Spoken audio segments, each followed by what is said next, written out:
Tu te trouves bien sur Time Mindset, la chaîne qui cherche à rendre compte et parfois bousculer tes façons de penser le temps, dans ses représentations comme dans ses usages concrets. Dans cette 19e capsule, on va parler des temporalités du travail des femmes. Un sujet longtemps mis de côté, ou plutôt un sujet mal compté, mal nommé et donc mal reconnu. Mais avant d'attaquer, on va poser le cadre sociologique. Pendant longtemps, le temps de travail a été réduit au seul travail rémunéré.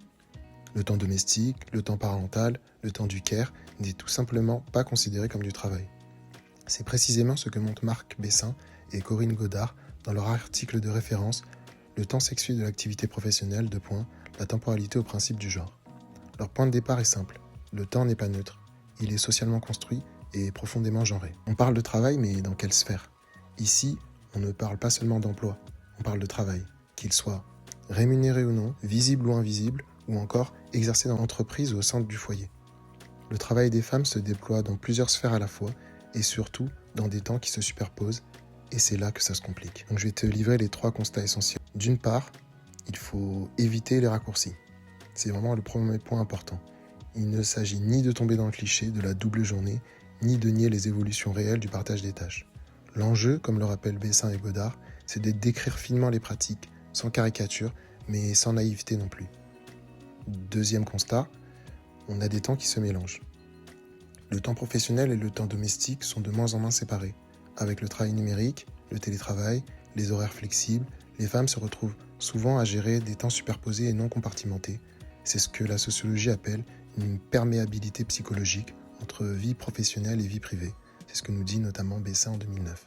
Le troisième et dernier constat, c'est un héritage qui est toujours actif. Autrement dit, nous héritons encore de la période industrielle.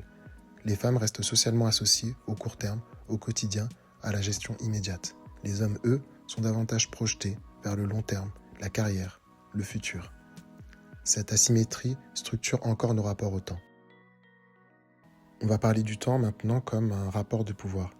La sociologie du travail, et en particulier le féminisme matérialiste, on peut citer ici Christine Delphi ou encore Daniel Kergort, l'ont montré depuis longtemps.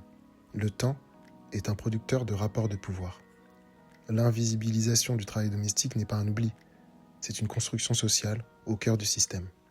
Les rapports sociaux de sexe reposent sur une dialectique entre production économique et reproduction domestique. C'est notamment ce que nous dit Don Richards et Devreux en 1986. Maintenant, on va parler d'un concept qui est la disponibilité permanente. Dans les faits, les femmes doivent gérer ce que Bessin appelle une présence sociale, c'est-à-dire anticiper, organiser, synchroniser les rythmes des autres, mais également être disponible au bon moment. Cette posture temporelle produit des dispositions spécifiques. Attention, responsabilité, souci des autres. C'est ce qu'on appelle aujourd'hui le care. Le problème, c'est que ce temps-là ne se mesure pas en heures. Il ne révèle pas du chronos, le temps comptable, planifiable.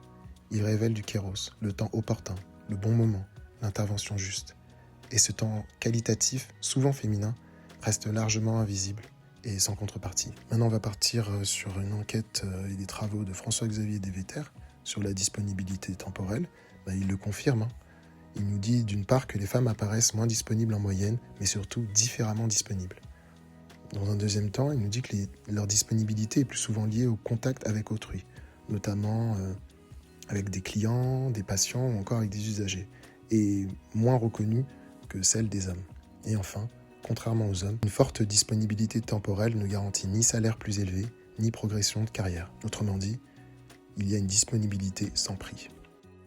Conclusion, si les femmes semblent en apparence moins disponibles professionnellement, c'est parce que leur temps il est déjà massivement mobilisé ailleurs. Les inégalités ne s'expliquent pas seulement par la sphère domestique, mais aussi par la construction sociale des professions et par la manière dont la disponibilité est ou non reconnue. Dans les métiers masculins, la disponibilité est vue comme une compétence, et dans les métiers féminins, elle est perçue comme naturelle. Et ce glissement change tout. Donc on arrive à la fin de cette capsule, qui était consacrée aux temporalités du travail des femmes, non pas pour opposer, mais pour rendre visible. Dans la prochaine capsule, on se focalisera beaucoup plus sur ma trajectoire en tant que telle, et je t'expliquerai pourquoi le temps est devenu ma préoccupation centrale. Tu verras, c'est moins anodin que ça en a l'air. Avant de partir, si ce contenu t'a parlé, partage-le, commente. Dis-moi ce qui t'a interpellé ou dérangé. Et bien entendu, abonne-toi, parce qu'on va bientôt quitter les temporalités productives pour attaquer les temporalités numériques. Sur ce, fais attention à toi, prends soin de ton temps dans la mesure du possible. On se retrouve la semaine prochaine, même endroit, même heure. C'était Mourad. Ciao.